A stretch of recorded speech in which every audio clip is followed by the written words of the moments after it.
Some ideas, they shake you out of your sleep like when a toddler creeps. Totality of the deep, the mere thought of an unconscious manifestation carried out with the beat. Positive charged protons creating neural explosions. Time hiccups when fingers and pads touch. Dead air smiles because it knows what's coming. The countenance of the clock claps hands. The choreography of the knot slaps jams. And you be like, who made this? Vertebrae responding to the call so bad they make a B-girl curve the wall.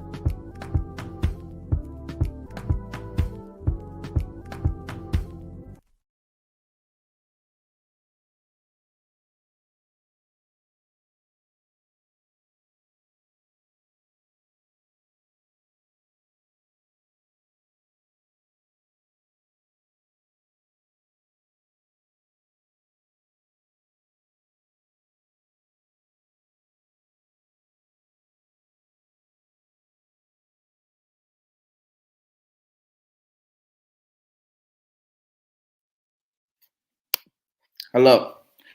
Good afternoon, everyone. Sorry for the technical difficulties. But with that being said, we're going to get started with our event tonight. My name is Terrell Sosa, the head college material coach here at Words, Beats, and Life, and I want to welcome you all to We Ready. We Ready is the start of our college material program for the spring semester. Our academy has been going on since the beginning of February, and we are now starting off our college material program. So before we get started, some of you might wonder what exactly is our college material program. The college material program is a branch of the Arts Education Academy program here at Words, Beats, and Life. The main focus is to help our students get the materials, resources, information, and knowledge they need to continue their education after high school.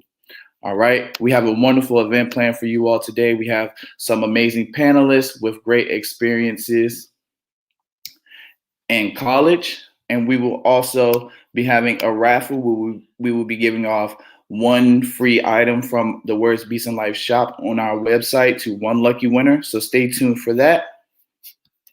All right, and first we will be starting off with a poem by one of our academy students. Her name is JoJo Comer, and she's going to be talking about her future and her education in a poem written by her. All right, so sit back and enjoy. Hi everyone, I'm JoJo. This poem is called Our Future. Being a student is putting your best effort forward even if it might not be enough. Being a student is pushing through stress even when times get too tough to bear. You never give up. Being a student means you stand up for those who may not be big enough. Being a student is understanding your mistakes, holding yourself accountable for anything and everything you do. A student is bright, intelligent, and worthy to achieve if you believe you can succeed. Why should you hold back your thoughts? Be outspoken, it's okay to be different. Why should you stay quiet and try not to stand out? Being a student is never giving up, but to try your best even when you don't get enough rest. You still come out and impress. Let me ask you a question. Do you believe in our future? How about this?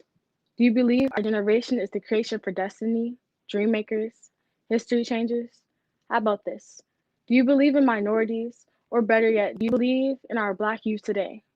Or are we just statues of dirt waiting to be brought to our deathbed? Or do we actually have a chance in this world? What I'm asking is, do you know that youth will decide our future? I'm 17 years old and I'm asking of you to listen to me. What will the future hold for me? What job will I be eligible for? Will I get turned down because of my nationality or the way my hair is? Will my brother be walked away from because of his appearance? What choices can I make when our story has been written for us? Well, let me tell you something. We won't move until we get what we deserve. We won't move until our voices are heard of. We won't move until our story is told. We will stand tall until we accomplish our goals. And when we finish, you all remember our names. We will make history. You remember the mark we made. This is our future. Thank you.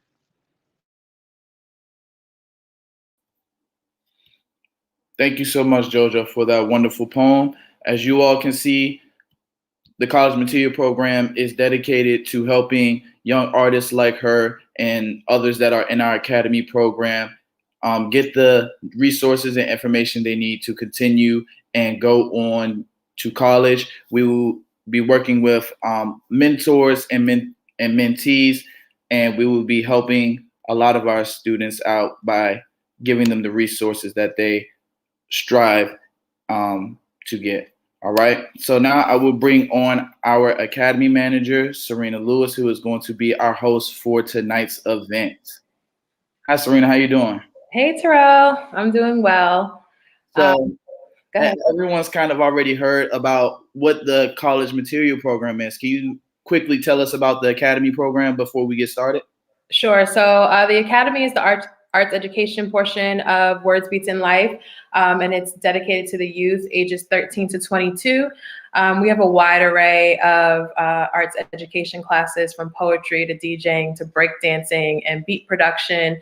And then there's also some creative employment type classes like a Boss and Walk It Like I Talk It. And the main goal of the Academy is to help our students have artistic portfolios that can then help them be employable within the creative arts sector, especially here in DC. So without further ado, I will introduce our panelists for tonight. First, we have Alex Mitchell. She handles the public relations for Words Beats in Life, and I think she'll be a great panelist today for us. And then we have Christina Lyles. She's the program manager of the Community Partnership Program for Project Create in the DC area. So we're so happy to have you. And as well as Landon, who is a volunteer college material coach within our college material program. So we're so happy that he's here with us as well. Can I first ask you all to just intro yourself a little bit more than what I just did? Tell us a little bit about yourself, what you do, and also why did you agree to be a part of this panel tonight? So Alex, let's start with you. Sure. So I'm Alex. I am a DC native. I have a different experience with college, actually. I started at St. John's in New York, took some time off, then ended up at Howard.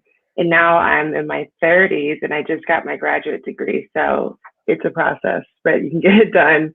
And so right now that's led me to work with Words Beats in Life as a PR representative. So I started with art history or with photography, then moved to art history, and then somehow ended up in marketing. So here I am now. I'm excited to meet you guys. Cool.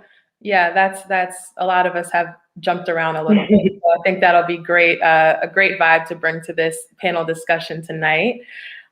Christina, how about you? Sure. And again, thank you for this opportunity to just be here with you all today. So a bit about me, I have my bachelor's degree in vocal performance from Agnes Scott College in Atlanta, Georgia.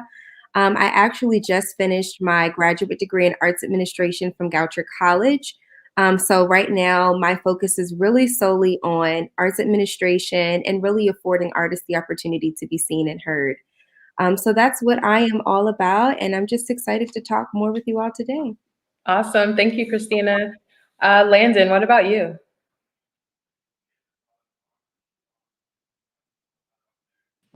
Yeah, can you guys hear me okay? Yep. Perfect. Yeah, Landon Lavin Jones. I currently serve as the Deputy Director of Finance and Operations at Serve DC. I went to college in Greencastle, Indiana, a place called DePaul University. I'm sorry, what was the follow-up prompt? I apologize. Just why did you agree to be a part of this panel with us tonight? Oh yeah, absolutely. Naturally, I always think that, folks have differing routes to get to college and to persist through college, and I'm just happy to offer any insight that I can today. Cool. Well, I'm really excited to have you all here, and I think it's going to be great. So I'm just going to ask some questions. I'm just going to be a little biased on International Women's Day and start with the ladies, but feel free to jump in whenever you're there, whenever you have something to add. So when you were around the age of our students, which are generally anywhere between 13 and 22, mainly right now, the students that we have in our program for the college material program are high school age, so 14 to 18. When you were around the age of our students, what did you think about being college and career? Like what did you think that meant, like being college and career ready? Christina, Alex, anybody?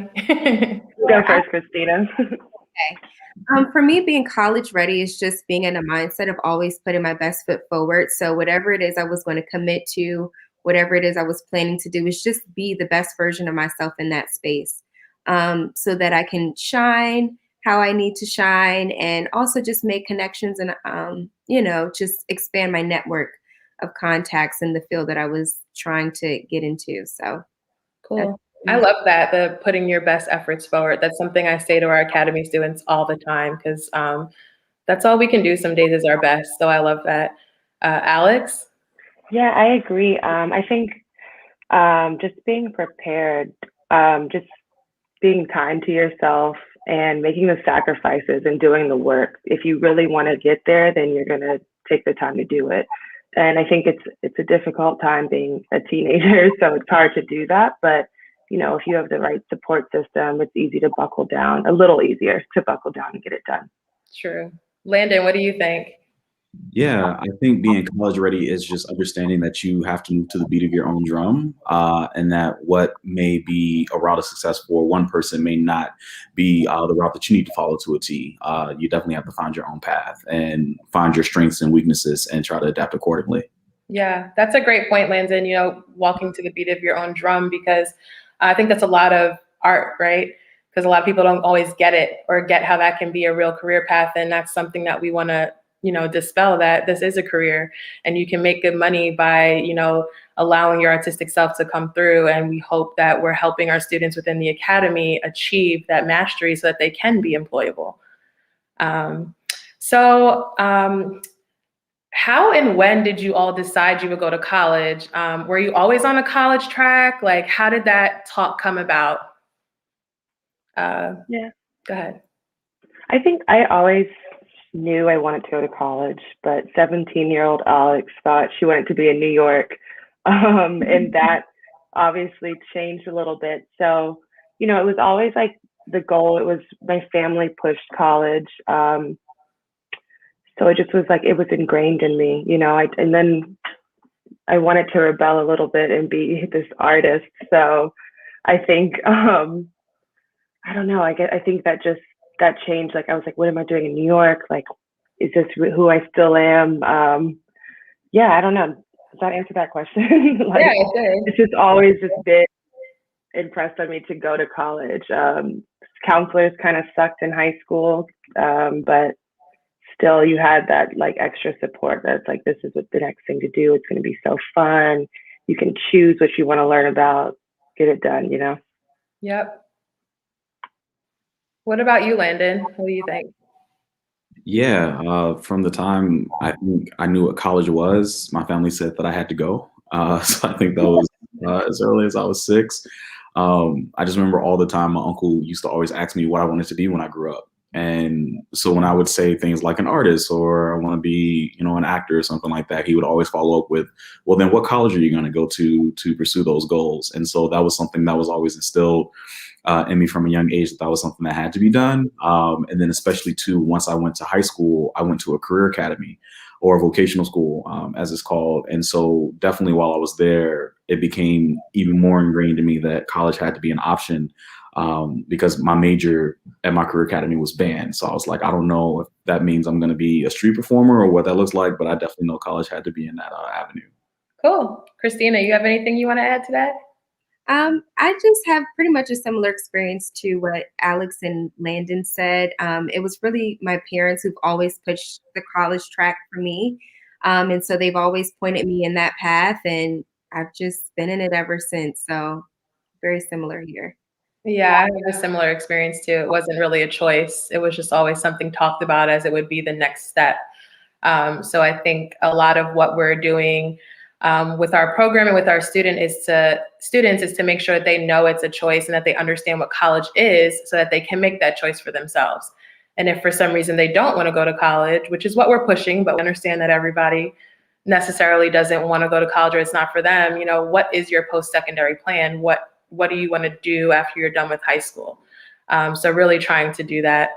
I want to also encourage anybody that's tuning in, viewers, please comment, please send us some questions and we will get to them. So please feel empowered to put something in the chat and ask us any questions that you may have as we're talking. So just by a quick show of hands, did you apply to a college that required an essay? I know I did. Do you remember what you wrote about, or like what your process was with writing a really good college essay? Landon, you're shaking your head really hard, so I'm going to start with you. Yeah, it's funny. My personal statement was titled "Why I Want to Teach," and so at the time, and I didn't even realize this. It was only until maybe about 4 or 5 years ago when I was going back through my personal statement to give to show another student that I realized, like, I went to college with the intent of being a political science major, which then transformed into a history major.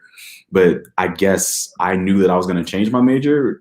Not even knowing, but like I wrote that, like, why I wanted to be a teacher and why I wanted to go back to my community and provide knowledge and understanding to folks who look like me so that we can understand where we come from. So that was like the general premise of my personal statement. Cool. I mean, yeah, it's definitely so important, right? Like having a good personal statement and trying not to think about it as like a research project or what we normally are doing in school, because it's like a way for them to get to know you without actually personally speaking to you.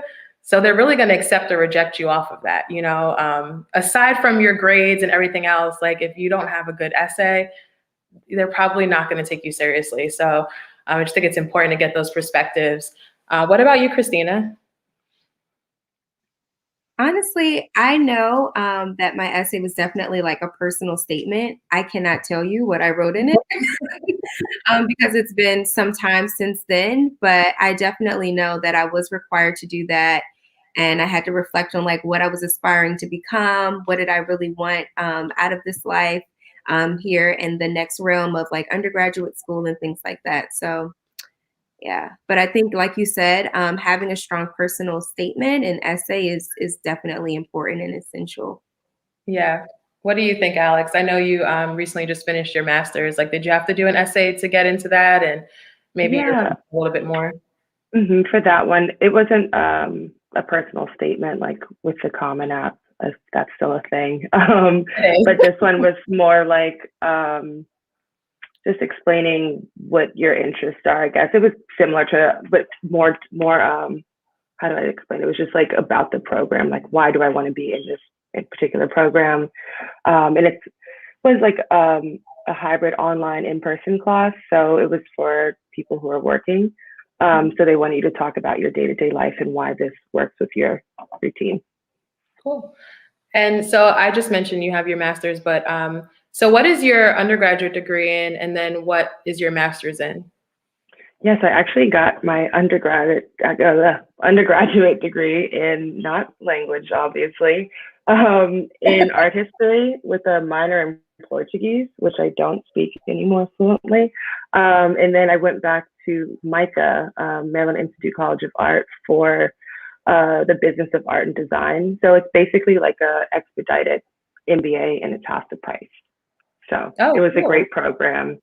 Yeah, and it was only like a year and 8 months, so it was really fast. Cool. And how did you decide like on your majors, and what were you going to be doing? Like, how did you decide to do all that? Yeah, so I spent a lot of time in like art studios when I was at Howard. And I didn't want to pursue being a studio artist as a career, but art history is such a tight lane. I also didn't feel like I could do what I wanted to do, like working with culture, in like, just in being confined into like the museum world or these institutions that really need some more diversity. I didn't feel like that was my fight yet. And I think you can have the same, if you crave creativity, you can do that same work through writing, through marketing. It's still all creation. So that's kind of what led me down that path. I also bartended for 5 years, like after undergrad until 2020. So I was doing a lot of like events and cocktail creation. So it was still like in that realm, Yes. So it sounds like you were a mixologist and that was your art for a little bit. Yeah. Cool. Christina, what about you? So what are your degrees in, and like, how did you decide that that's what you would major in, or, put your efforts toward? So my bachelor's degree is in vocal performance. When I went to undergraduate school and once I came out of high school, at that time I was really knee deep into performing. I was performing with the Washington Performing Arts Society. I mean, I was just performing in so many spaces for my church, just everywhere almost. And so it was just very clear for me to go ahead and seek out a degree that was related to vocal performance, as I had already studied that for so many years. And so once I got there, I took it was a music business class. And from that point, I was really interested in music business. I thought that was something that I really wanted to do. That said, I think it was like the summer after I took that course, I had an internship with the local arts council over the summer. And that's kind of how I started to get my feet wet in arts administration. And I was like, this is it. This is what I want to do. I want to be the person that really affords other artists and our youth and, so many people an opportunity to be heard and to be seen. And so out of that came my master's degree in arts administration from Goucher College.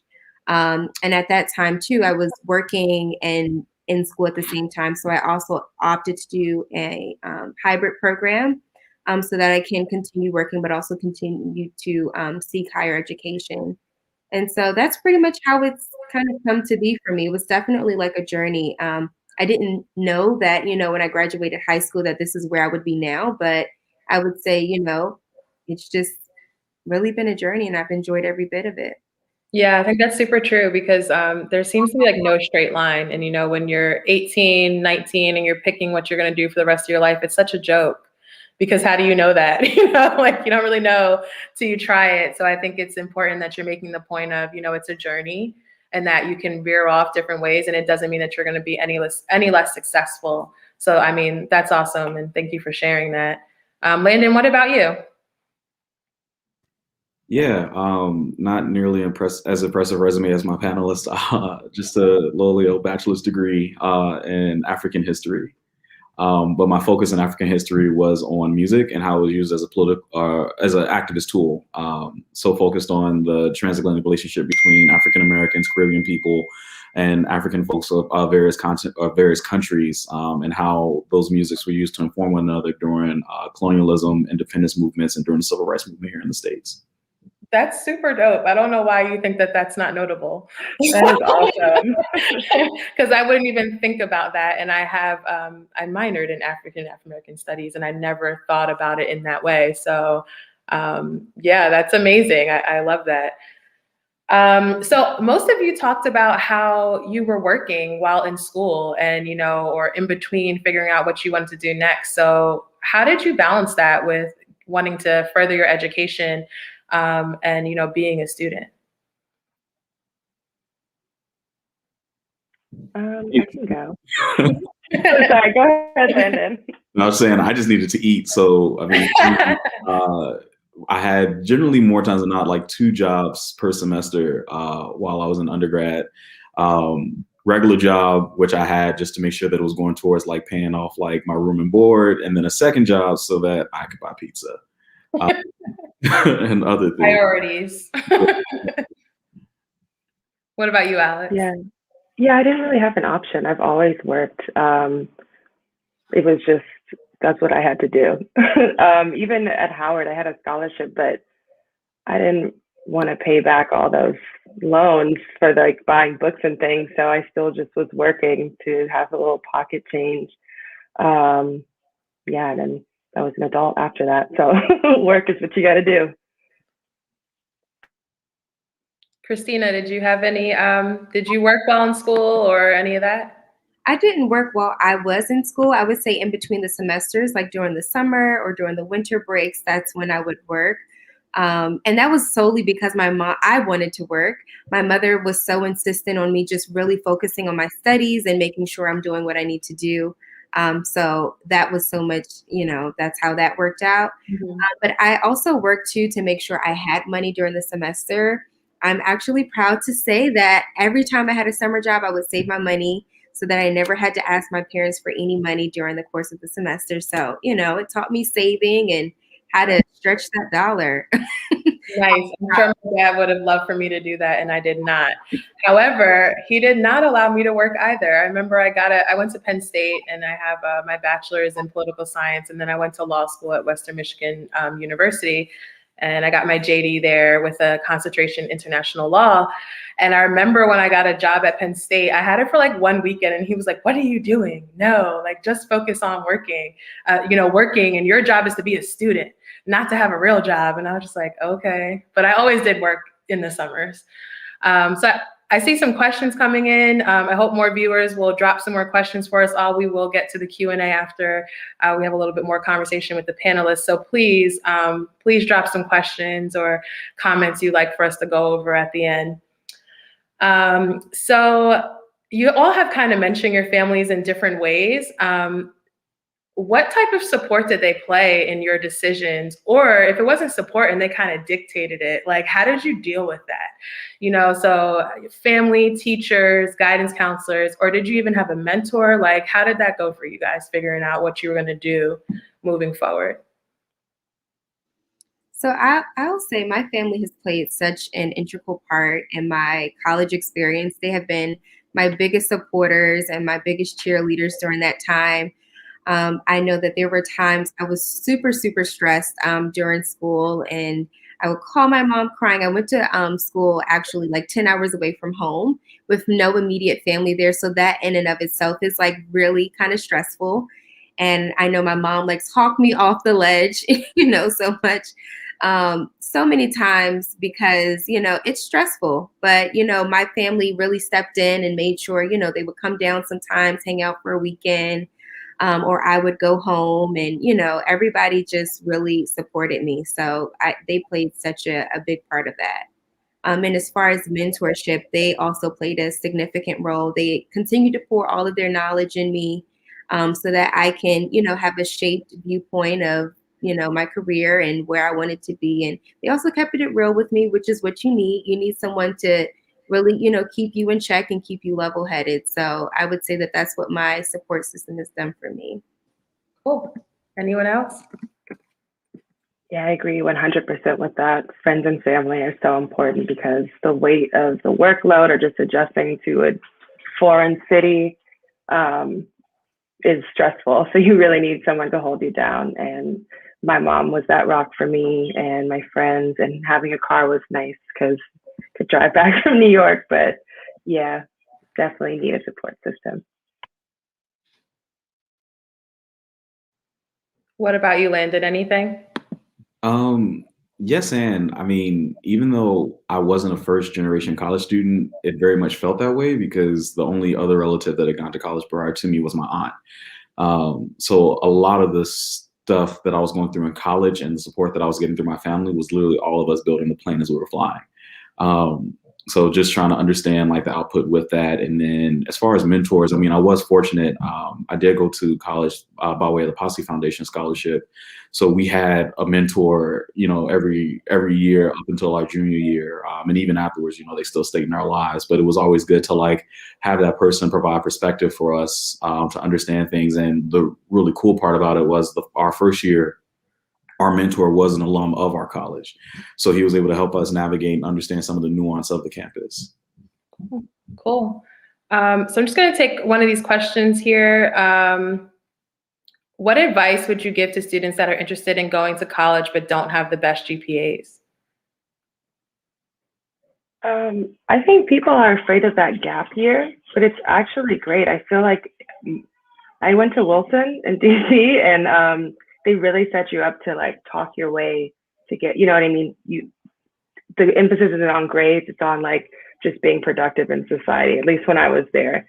So that was reflected in my college choices. I think looking back, I would have loved to have taken a gap year and prepared myself.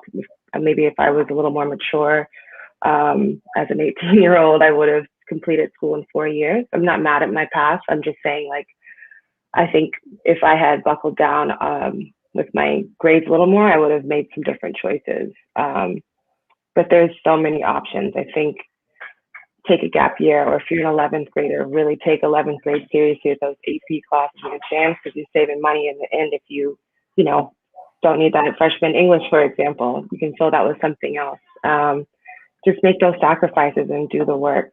I think that's my advice.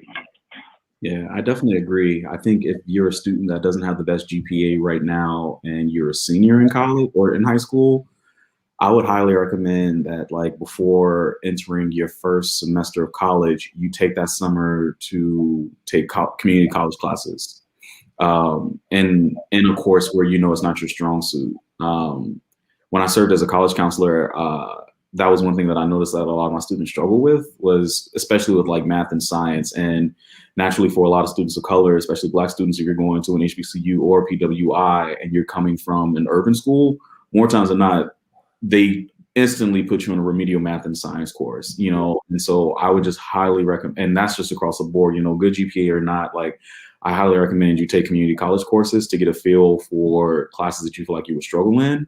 And then also too, one thing I wish I had done when I was an undergrad, because I struggled with math and science so much, I wish that in the summers that I had just taken community college courses to get those extra credits so that I could then go back to campus and focus on like my coursework within my major, because I definitely lost a lot of time in between semesters, especially my sophomore year, essentially playing catch up, trying to make up those credits that I had lost. Yeah, that makes sense. And I don't think a lot of people think that that's okay to do. So what about you, Christina? Anything to add to that? Nothing really to add. I appreciate both of your responses. I would definitely agree with Landon. Like, had I knew that I was going to struggle with math in college, I definitely would have taken that time, like you said, to do some community college class that was specifically for math to really strengthen my skills before getting there. So I think it's really just being honest with yourself about your strengths and weaknesses, so that when you get to that next realm, you feel a little bit more prepared, like you said, versus having to play catch up. Yeah. So another question is, hey, that's my stepmom, y'all. Do you know any students that develop a strong art portfolio to make up for weaker grades and test scores to impress colleges as an art applicant?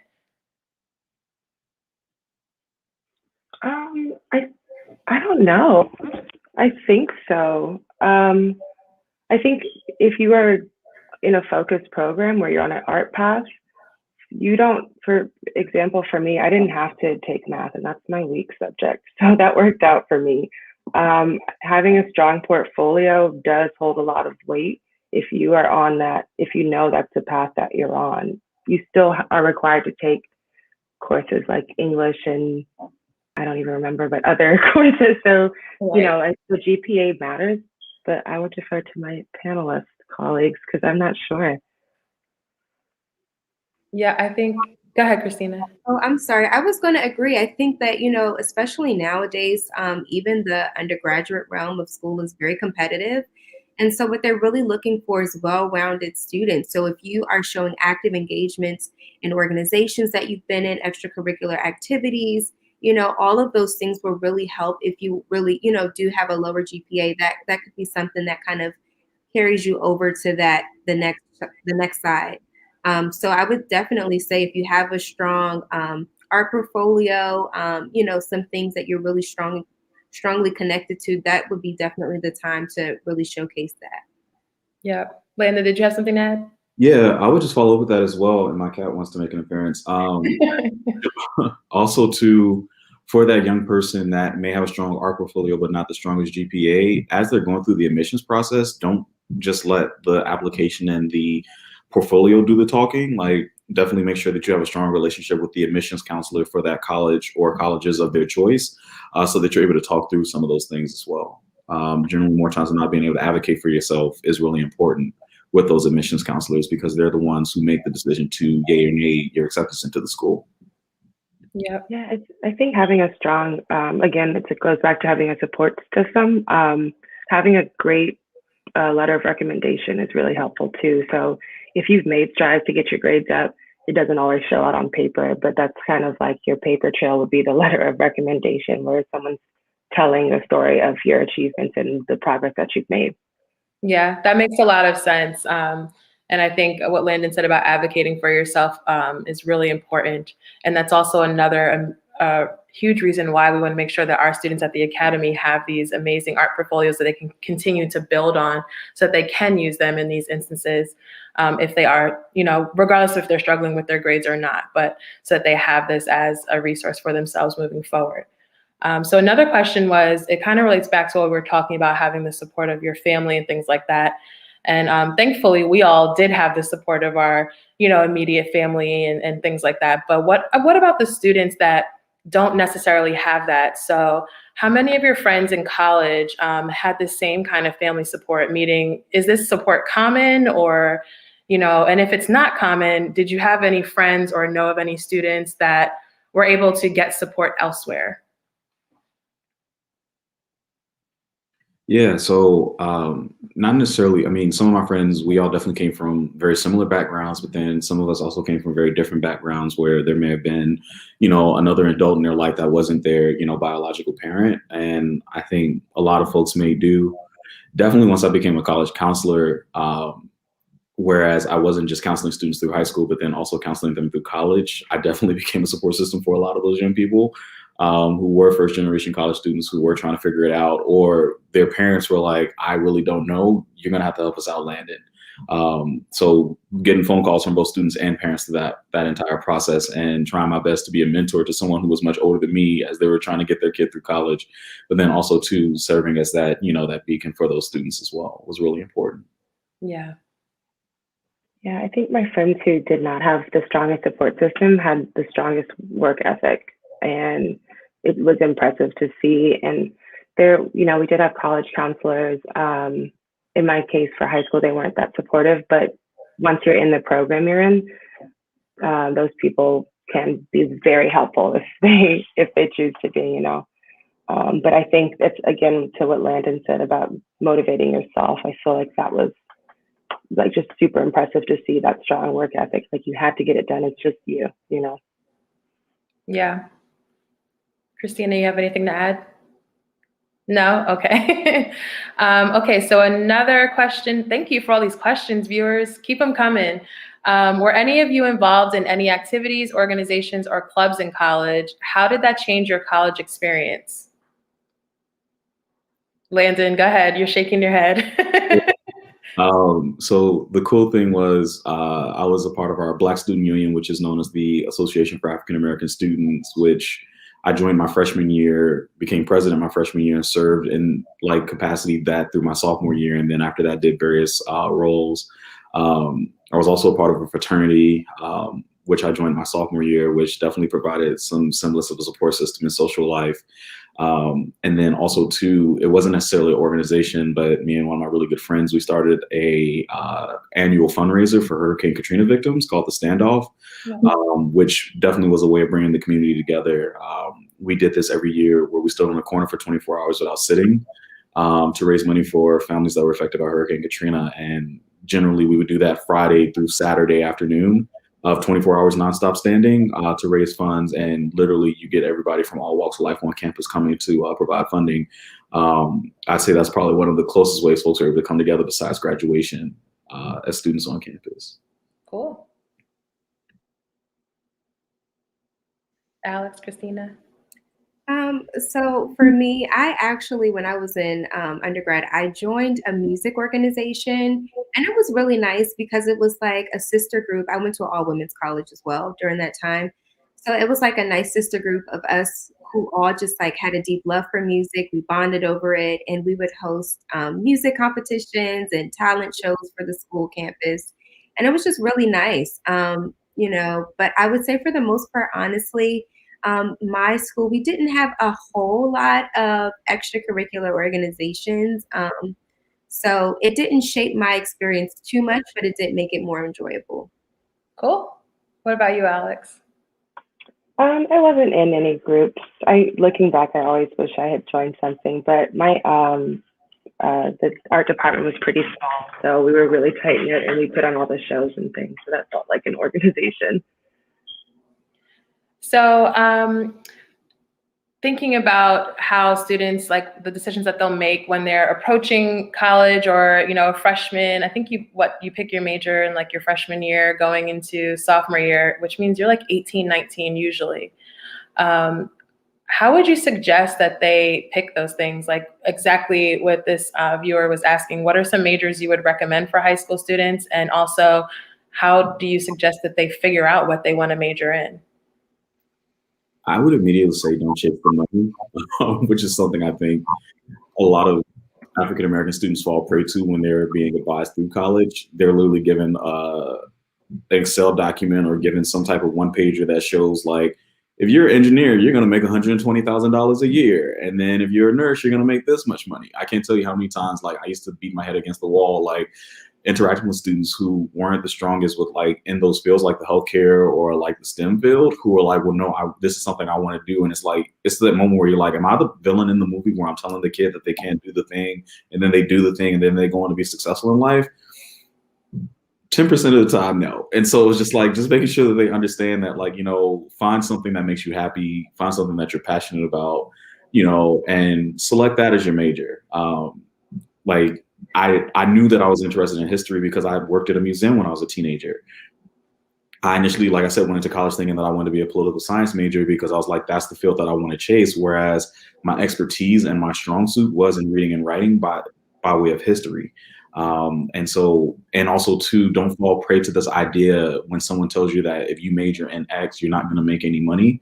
Because that was something I definitely heard a lot as well when I would tell folks, oh yeah, I'm an African studies major, folks, you know, within history. And folks were like, well, what are you going to do with that? And it's just like, I don't know, but it's going to make me happy to know that I know where I come from and, you know, where my colleagues come from. But yeah, like, to not just get discouraged by things like that. And if there are adults listening to this, don't tell kids that what they're majoring in isn't going to make them any money. Like, that's the most detrimental thing you could tell a young person as they select a college and then later select their major. What about Alex, Christina? What do you think? Yeah, I agree with you, Landon. I think it's better to go with your passion versus what you think is going to make money, because you never know how you're even going to do in these courses. If you have no interest at all, the work will suffer and it will show. Yeah. What about you, Christina? What do you think? I would just say, just be authentic to you. Do what feels organic to you. You know, if you have been a person who already has such a deep love for science, then, you know, maybe there's something there for you. If you love music, then, you know, maybe you lean more that way. But I think, as everyone has said, you know, really just trying to force something that's really not you is going to make it very painful when more of those critical classes come in, you know, especially like that third or fourth year, you know, and they will come. So you definitely want to do something that you are passionate about. Yeah, I think that's such a good point.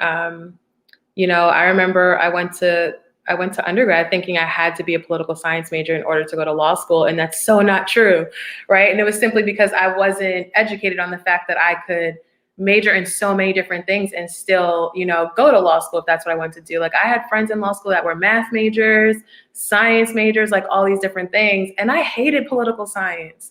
Like, I only liked like half of my classes, which is how I ended up double majoring with African American history, because that's the only way I was engaged and interested, was by supplementing. So I think, you know, when you're trying to pick a major, definitely go with what you're interested in, what you're passionate about, and realizing, you know, exactly what inspires you and helps you with your creativity, you know, thinking about that when it comes to your life and your choices. And it's difficult when you're, you know, 18, 19, but you know what you like and you know what you don't like, and college will afford you that time to really put your efforts toward things that you're super interested in. So with this question here, I'm just interested to hear what you all think. What inspires you and helps you with your creativity? Taking naps, to be very a good nap definitely goes a long way for me, especially when I'm frustrated or hitting a rut with something. Just being able to take a nap or get a good night's rest is always really helpful. Yeah, I agree, Landon. Sleep is over everything. But I think conversations with people who are different than you or like-minded, I think conversations are really inspiring and enhances my creativity. For me, honestly, working out helps me be more creative and helps me to think more clearly. It kind of clears my mind a bit. I get to let out some frustration. I get to, you know, have new things come to mind. So I would say for me, it's just working out. And like Alex said, having conversation, maybe, you know, reading on different things is inspiring, and, you know, it kind of motivates creativity. Yeah, I would echo both of what you both said. You know, I think it's important to have something that's like your grounding activity that can ground you daily so that you can start on your day and be able to even be productive. So if that's working out or yoga or reading, whatever it may be, you know, carving out that time to be able to do that. And I think it's important to start practicing that as a young person, you know, when you're a teenager, because it's so hard for me to do that now in my early 30s because I never did it growing up. So it's never been a part of my routine, but I do find that it's, you know, really helpful. And also what Alex was saying about, you know, having these conversations with like-minded people, but also people that are super different from you. And something my grandfather always told me is if you're the smartest person in the room, get in a different room, you know, because you should be learning from your friends, from your people, from the people that you're interacting with all the time. So being mindful of who you're surrounding yourself with is super important, especially at a young age. So since you all graduated, have you thought about ways to continue your education? I know that, you know, most of us have advanced degrees and we're doing all these other things, but have you thought about other ways that you may want to continue education? Or for those that already did that, how did you come about that decision? I'll be honest. As recent as last week, I submitted kind of like the initial, almost like a questionnaire for a doctoral program in leadership. Awesome. That's something that I've kind of been really, really interested in, especially my final thesis was really about leadership and the workplace and things like that. So that's really kind of propelled me and motivated me to seek higher education in that. Not to say that I'll be signing up for the next semester, but you know, I'm just, you know, in a space where I am open to it and, you know, just trying to see what's out there. Yeah, I'm still, you know, I really liked this program that I just did, but working within a marketing role, I find there's a lot of information for free online. What I do recommend though is, and I did not regret my program, I don't want to put that out there. I'm just saying there is a lot of free information, and also like to more than just continued education to keep me motivated to make sure I'm still practicing my craft. I like to sign up for art classes, maybe just even if it's one a year. It's great. If you meet more people, your ideas expound, like it's great. I think just keeping up with something like one of your hobbies is a good technique. Yeah, I think that's dope, you know, to just always keep learning, like never stay stagnant and just always I learn. love being a student. Yeah. Forever. What about you, Landon? You have any thoughts on that? Yeah, I definitely have done like different certification programs since finishing undergrad. I definitely attended grad school. I'm a grad school dropout, for lack of a better word. So I definitely thought that I wanted to pursue a career path in graduate school, and decided that wasn't what I wanted to do and promptly left. But from time to time, like I get bitten by the bug where I'm like, maybe I should, you know, try to go and pursue my PhD in ethnomusicology or something of the sort. But it usually wanes because then I'm like, oh, I look at all of my student loans and I'm like, I think I should wait on this. Yeah. So Landon, I'm glad you said that, because that brings me nicely into the next question. You know, I feel like when you're picking a major and you're thinking about your career, you have this idea that you have it all figured out, right? And that's just a joke. Like, if we're being honest, I have very few friends that literally are using their degree in the way that they thought they would. So, you know, I mean, for me personally, I'm a lawyer, but I've now made a complete career switch to work within the education field and youth development. And, you know, I've taken my talents to Words Beats in Life now. So just what do you say to like students that, you know, they feel like they have everything planned out and then one thing doesn't go the right way, you know, and now they're discouraged. Like what would you say to keep them encouraged on their journey to learning and getting their degree, or, you know, being out in the career field? I mean, it's not to sound cheesy, but to not give up. You're always going to be, hurdles are always going to be put in front of you. And what you may think your timeline is, you may not follow it to a T, and it's okay to stray away from that path, no matter how long it takes. As long as you're dedicated to making it happen, it will happen for you. Yeah, I think that as well what Landon just said, you know, be kind to yourself, be vigilant in your studies, but don't get so overwhelmed that you forget that you're actually doing something incredible. Not everyone even has the substance to put themselves through something like very rigorous. So just remind to pat yourself on the back once in a while. Yeah. What do you think, Christina? I agree with what they both have said. That it is definitely important to just feed back into yourself, love on yourself. Education, it's definitely, something to be proud of when it's accomplished and done well, but it is very hard at times. It's very difficult. It's very challenging. And, I'm sure we all can attest to this and, cannot sit here and act like, it's just always roses and flowers, because that is not the case.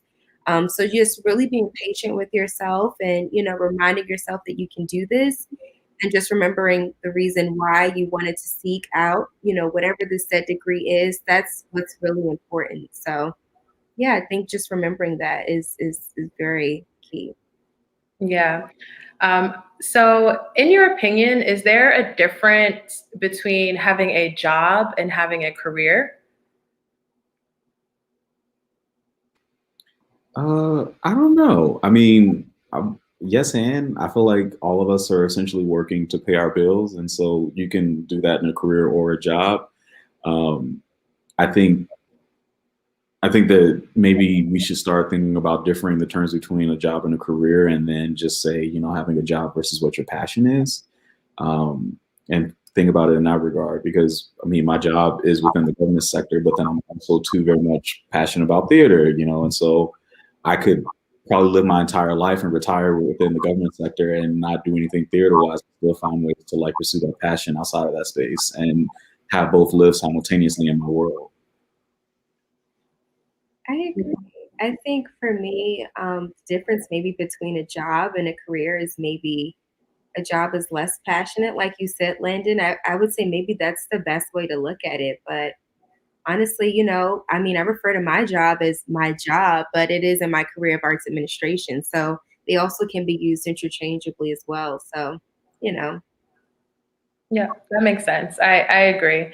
I just always, I'm always just interested to hear people's response to that, because sometimes I feel like you can have any job, right? Like you could work at Taco Bell and you don't feel like that's your career, but you have a different passion. So I do think that that's probably true, being more passionate about your career than you know, just a job. So with that being said, many young people today should expect to have multiple kinds of jobs or careers over the course of their life. What are some of the jobs or careers that you all have done, or what you hope to do in the future? Yeah, I think I've done everything from the education sector to the labor sector. Worked at a call center, worked at a parking lot of a zoo. So I mean, our career has been unlimited. And I mean, I am very content with where I am now. I've always wanted to work in government. I always saw that, as an avenue and a route to bring about, systemic change. And so, doing what I do now, I definitely feel very fulfilled and very happy to be in this sector. Sorry, guys, I got kicked out for a second. Can you ask that question one more time? Yeah, so I was saying many young people today should expect to have multiple kinds of jobs over the course of their life. What are some of the jobs that you have done or you hope to do? Okay, yeah. So I, even after I was pursuing my art history degree, I was still bartending because that money is great, and it was also a way for me to get my creative expression out. I think just because I'm an art person, I don't necessarily need a career in the arts, but what am I trying to say? It's still, it influences like the choices that I make when deciding what career path I'm taking, I guess. Cool. So for me, I've had definitely a lot of different jobs. I've had like little jobs at my mom's job at one point. I've worked at the courthouse. So a lot of little different stuff, watching people's kids. I mean, a lot of things. But I would say definitely going forward in the future, I would love to see myself as an executive director of a performing arts center. And even also having one day my own nonprofit arts organization where I can provide music education to students and train them up and things like that. So that's definitely something that I am looking forward to in the future. Well, it sounds like you're in the right place with working with Project Create and even with collabing with Words, Beats, and Life. So I'm excited for everyone's future and what you all want to do moving forward. So one more question from the crowd. Knowing what you know today and the paths you all took, what would you change, or would you change anything? It's tricky. I know what I could have done differently, AKA better, but I really like where I am right now as a human being. So I don't think I would change anything. But I still would recommend everyone buckling down and getting their schoolwork done, because it does affect the decisions you make in the long run, whether it's where you go to college or the career options that you have in the future. Yeah, I agree with Alexandra. I think that, every path that I've taken thus far has led me to these moments, and I don't know, I can't imagine anything different. So yeah, I'm fairly content with the path that I've made, and learned a lot from those mistakes along the way too. Yeah, I definitely agree with that. I would say that I wouldn't change anything either, because everything that I've gone through has led me to this moment where we are right here. So I would definitely just keep everything as is. But I agree with Alex. I think for our younger people who are watching, that it's so important to take your education and your studies very seriously, because it really does impact so many things. As you said, the schools that you may be afforded the opportunity to get your degrees from and things like that, which dictates a lot of things from your trajectory of your career. So just really take yourself seriously. I know when we're young, we're like, oh, we can just have fun and, you know, just kind of be on playtime. But right now you do kind of need to buckle down and be serious, especially now. It's just so competitive. Everyone is really out here trying to further themselves and, really be the best them. And you have to be doing the same as well. Yeah, I agree. You just always have to put your best efforts forward. Like, even if it's something you hate to do, or, it's that job that you just don't love, always do your best, because you just never know who's watching. You never know what it can lead to. So always putting your best efforts forward. I think we had one more question from comments. Let me look real quick. Yeah, so we have one of Wilson High School student here waving, hey. Hey, Atia Lola. Sorry, I probably butchered that. Please mention any useful scholarship programs. So one that I know of is one with Words, Beats, and Life. You can go to our website and you can apply there. I think it's open until the end of this month. So I'll have Terrell drop that information to you so that you have it all. Does anybody else on the panel know of any scholarships for high school students? I used to recommend this to my students, but there is a app called Scholly, SCHOLLY. That's a good way to search for scholarships. And I would just say, as a high school student, you should try to dedicate at least, an hour and a half to 2 hours a day searching for scholarships, and applying for as many as you can. But that app was definitely one such way that I would introduce my students to find scholarships based on their academic interest, as well as like the states that they wanted to go to college in. Yeah, so you can see the link right there to the WBL scholarship, and it's also in the comments for anyone. Christina, Alex, do you have any comments on scholarships? I don't actually, unfortunately, know right now any resources for that, but I can say the importance of having as many scholarships as you possibly can is so important, so that you will not have so many student loans.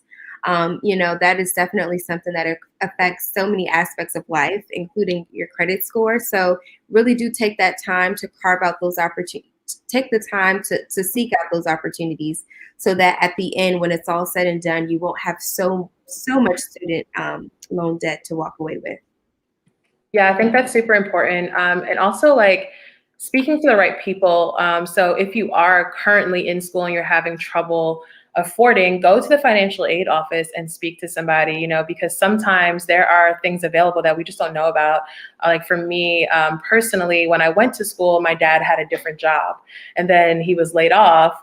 So for like 2 years, we didn't get any financial aid, but I went and I spoke to somebody at the financial aid office, and she was such an angel. Like she literally made me be able to stay at Penn State.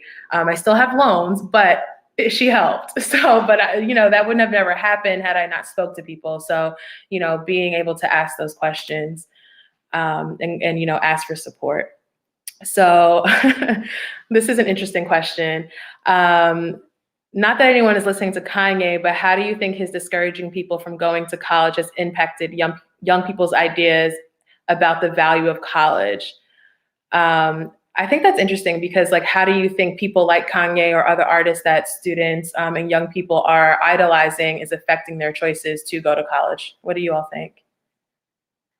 I mean, I think for any young person that's interested in the arts, if you can find the avenue outside of it, like I think of a person like Chance the Rapper, but also even still like people like Kanye and Chance, come from a certain economic class that afforded them the opportunity to not necessarily have to go to college in order to pursue their passions and their dreams. But most college campuses have world-class studios. They have, you gain access to various forms of technology there that you wouldn't be able to have access to just as a regular young person trying to make it and working a job to get access to that software.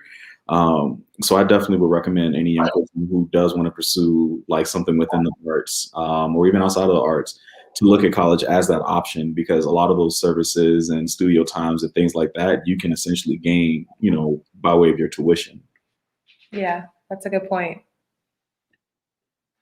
Alex, Christina, do you have any comments on that? Yeah, I agree. I mean, I don't feel discouraged by Kanye. I think he was a great soundtrack for my college days. Old it's Kanye, important. Kanye. Old Kanye, yeah. It's important. It's important not to take anything too literally that does not directly affect your life. So, just because he says it does not mean that that's the way. Landon, I agree with you. Like, if you feel like you are super artsy and college isn't for you, remember that's where the studios are. That's how you get access to the materials you need. Sign up, do school. No, I really agree with what both of you all have said. And I think that's where we go again, where we were talking about being authentic to you and being organic. If you are a person who naturally doesn't feel like college is really going to be for you, or maybe you need to take that gap year, like we talked about as well, then, do what you need to do to get yourself prepared, or do what you need to do to get yourself to where you want to be, even if it's not college. But I think, just being prepared and continuing to educate yourself is really important. Just listen to your heart. Yeah, I love all of what you all said, especially, being authentic to yourself and what your priorities are and what you want to see for your life is really important. And it's just so much out there that I think it's hard for young people to know which way is right, which is why I'm so excited that we get to help these young people and give them some mentorship and some guidance, and just also be an ear for them to be seen and heard and really express themselves, because I think that will also just help them put their energy towards something positive and creative that can help their future. So I have one last question just to wrap up before we all go. Thinking back to your 18, 19-year-old self, what is one piece of advice you would want to tell yourself about how to be work, entrepreneur, or college ready, and just wanting to take your place in this world?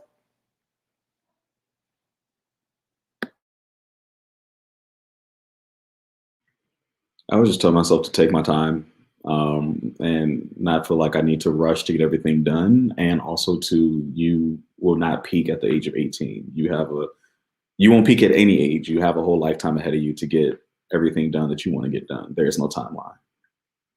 Yeah, I literally was going to say, I would tell myself to just relax, calm down, chill. There's no time limit on when you're supposed to get these things done. And if you're in that Zen mode, then you're going to produce even better work. So don't panic. And mine is simply a motto, is that you got this. I know when I was preparing to go away to school, I was really nervous. I was uptight. I was just anticipating, am I really going to do well? I just had so many thoughts, but I would just really encourage myself and affirm myself that you got this. Whatever life may bring, you're going to tackle it, and you'll just find your way. Yeah, I definitely agree. I have a motto of just keep swimming. And that's like for everything. I got it from Nemo, but it really just applies to life for me. That like you're going to fail, and that's where the most success comes from. But don't be discouraged, and don't feel like you have to have it figured out, all overnight, because none of us do, even as adults. So we don't expect 18, 19-year-olds to have it figured out either. But just try your best, and ask for help. So I just want to thank you all for being here with us tonight. It's been amazing. I hope that this was helpful to some of the young people watching and or their parents to help their young people or guardians, whatever it may be. So just thank you so much. Terrell's going to pop back on, and thank you everybody for watching and your amazing questions. So stick with us. Terrell has a few announcements, and then have a good night, everyone. Hello, everyone. This is Terrell again. I just want to send a great thank you out to our panelists as well as Serena, who was our host. They did a wonderful job tonight. I hope that the information that they shared has been meaningful, and I hope that, if anything, after leaving this event tonight, you all have gained something from listening to our conversation tonight. I also want to thank you all for coming out. We appreciate it very much. So I will be moving into the raffle. So as you all were commenting your questions into the chat, I have been taking names down, and my random name generator is going to pick a winner for our raffle. So the winner of the raffle is Atia Lola.